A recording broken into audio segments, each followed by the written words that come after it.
Many of the communities along the Berbice River depend on logging for a living, so on Minister Vikram Bharat's first visit to the area, they took the opportunity to raise whatever issues they could. The lands in Kopani, let me deal with the forestry issue first.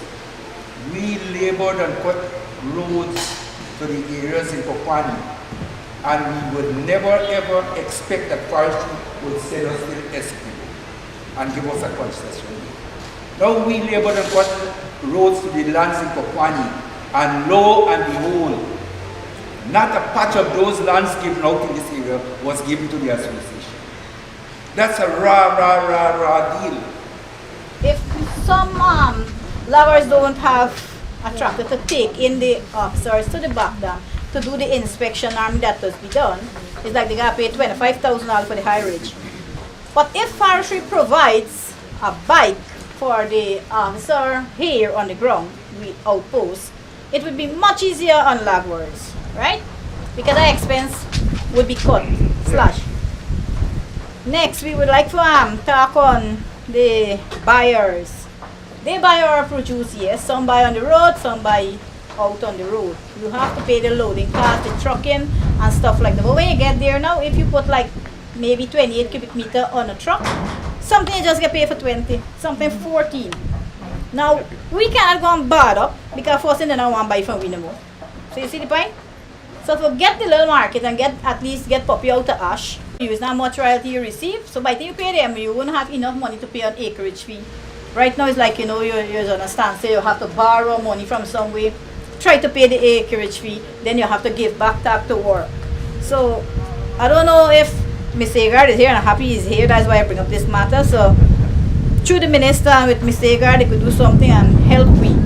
The Guyana Forestry Commission has been struggling to pay staff on time and fund other critical operational expenses for several months.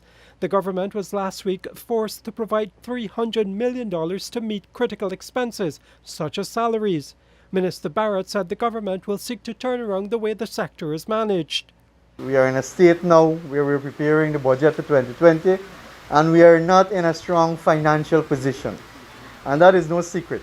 The country is not in a strong financial position to have a massive budget so we can carry out massive development in 2020 because of the state of the economy presently.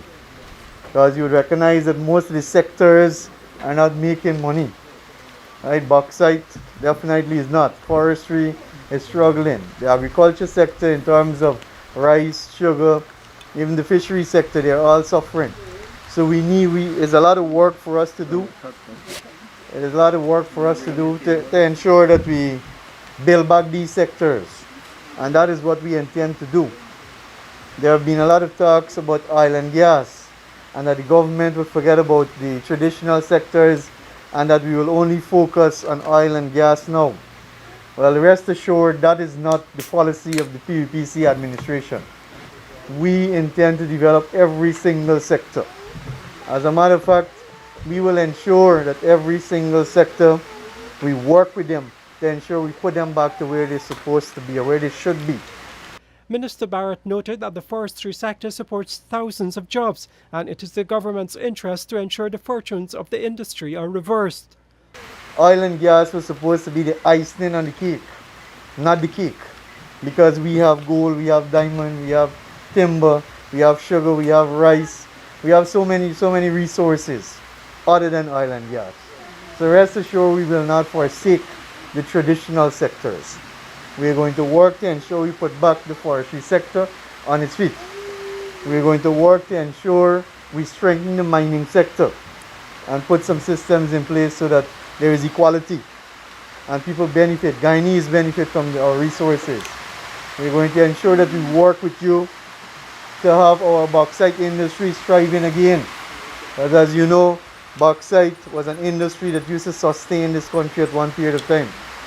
Bauxite and sugar basically kept our economy going for years or for decades, and we must not neglect these sectors. So I want to give you our full commitment. When I say our commitment, I mean the government of Guyana's commitment that we will work with you. As he toured the communities, the minister also looked at logging checkpoints managed by the Forestry Commission, and he was pleased with what he observed. What we have seen so far at the Suzaik and at the Linden checkpoints is that there is a good system in place in terms of checks and balances, because they are actually feeding into the main database at Forestry. So they know which tag, that is the tag that is on the log here, is linked to which concessionaire. And this can be easily accessed from the database for verification.